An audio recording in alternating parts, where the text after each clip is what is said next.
First interpolator, Congressman Tia Alonto Adyong.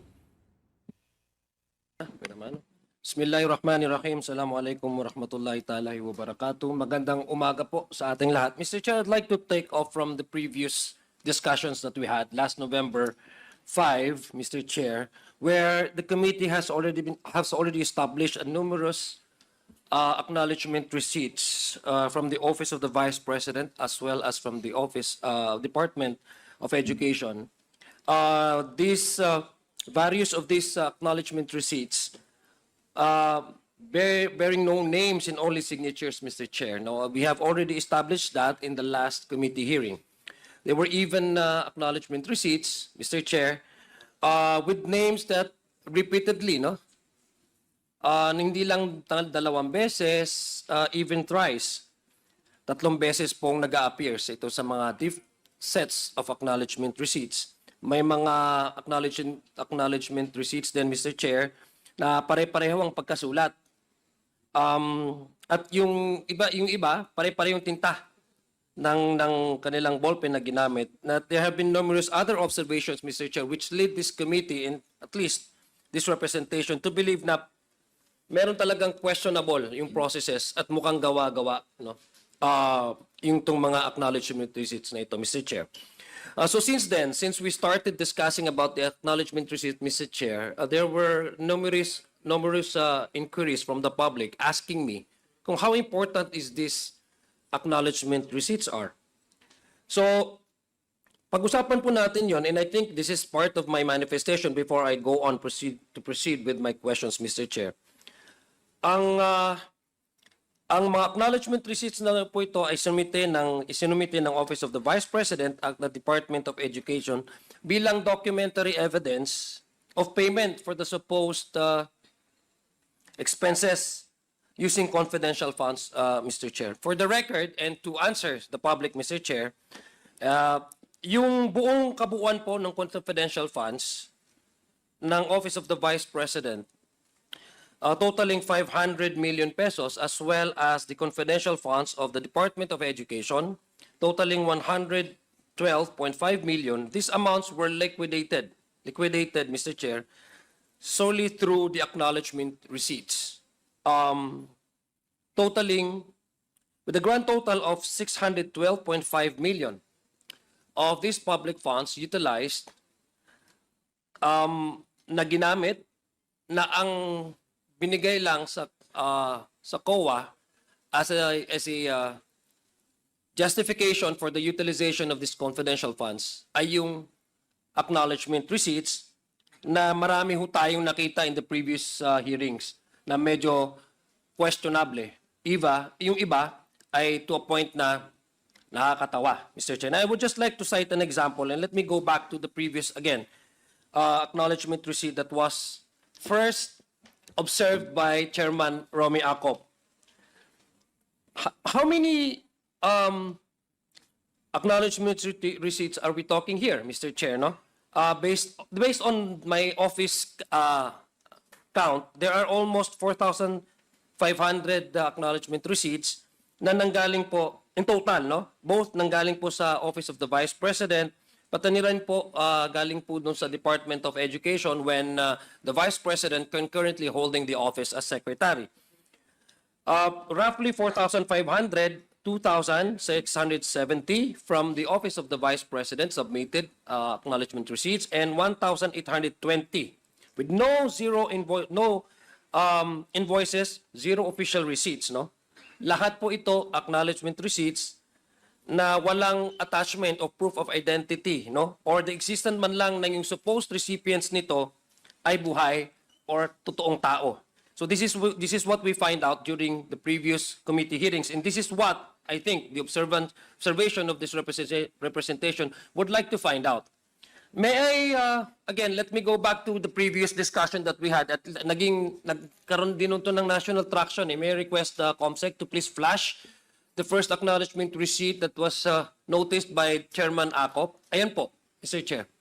Yung Mary Grace Piatos, Isa po yan sa mga acknowledgement receipt na naisumite sa sa Commission on COA, Commission on Audit, na alam naman po natin na yung pangalan na Mary Grace ay isang restaurant, yung Piatos ay isang chichirya.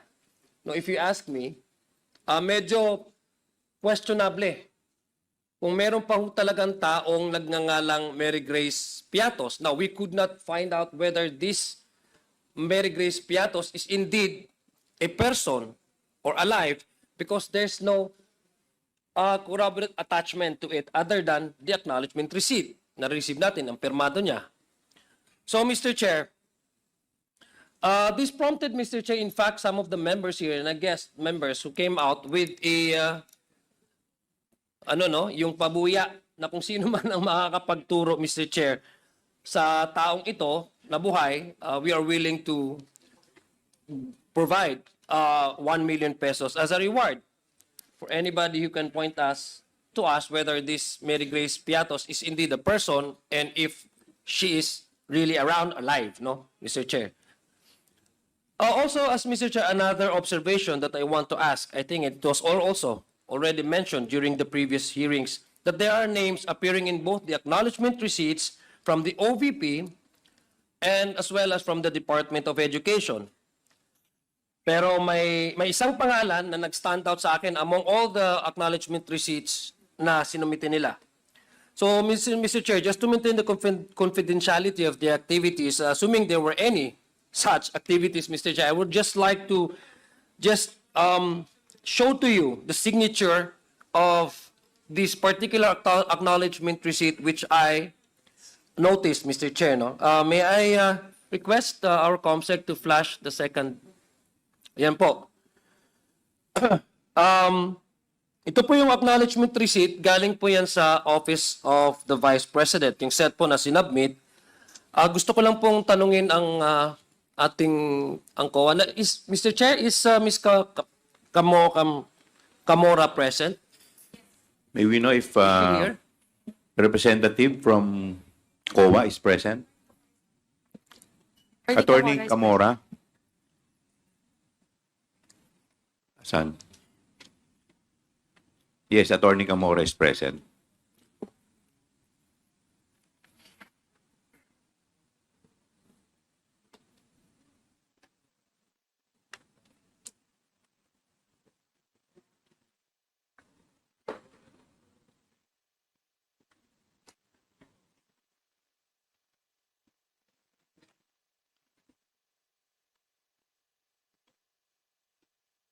Attorney? Comsec, can you please flash the... You have already taken your oath, man, no? Kasi several times ka naman umattend, no, Attorney Camora? Tama po ba? Yes. Can you... Yeah, Attorney please. Camora, please answer. Yes po, Mr. Chair. Nakita niyo naman po itong no? Acknowledgement receipt, no? Yes po, Mr. Chair. Sa palagay niyo, nababasa niyo po ba yan, yung pangalan dyan? It's, I think, Kokoy Villamin po. Yeah, Kokoy Villamin received on, 9, no? September 17, 2023, no? So, itabi lang po natin yan for the meantime. And I'd like also to show you another acknowledgement receipt, this time from the Department of Education. Mr. Chair, can I ask ComSec to... Yes. On the left side, with black ink, that's from the OVP. On the other side is from DepEd. Pakibasa po yan, yung pangalan din po dyan sa DepEd.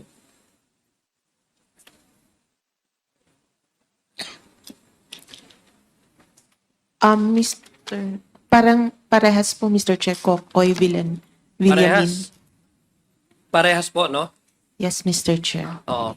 So, ibig sabihin, the point I'm trying to drive at, Mr. Chair, is that based on the documents and the acknowledgement receipts, which we do not have any other ways to really affirm whether these persons and individuals who have received the confidential funds were truly alive and truly person, makikita po natin yung medyo hindi ho kapani-paniwala ako, ordinaryo po ako na tao, I'm not an auditor, but as you can see it, pareho po yung pangalan nila, Kokoy Villamin, yung acknowledgement receipt, from the Office of the Vice President, and at the same time, from the DepEd, the same person.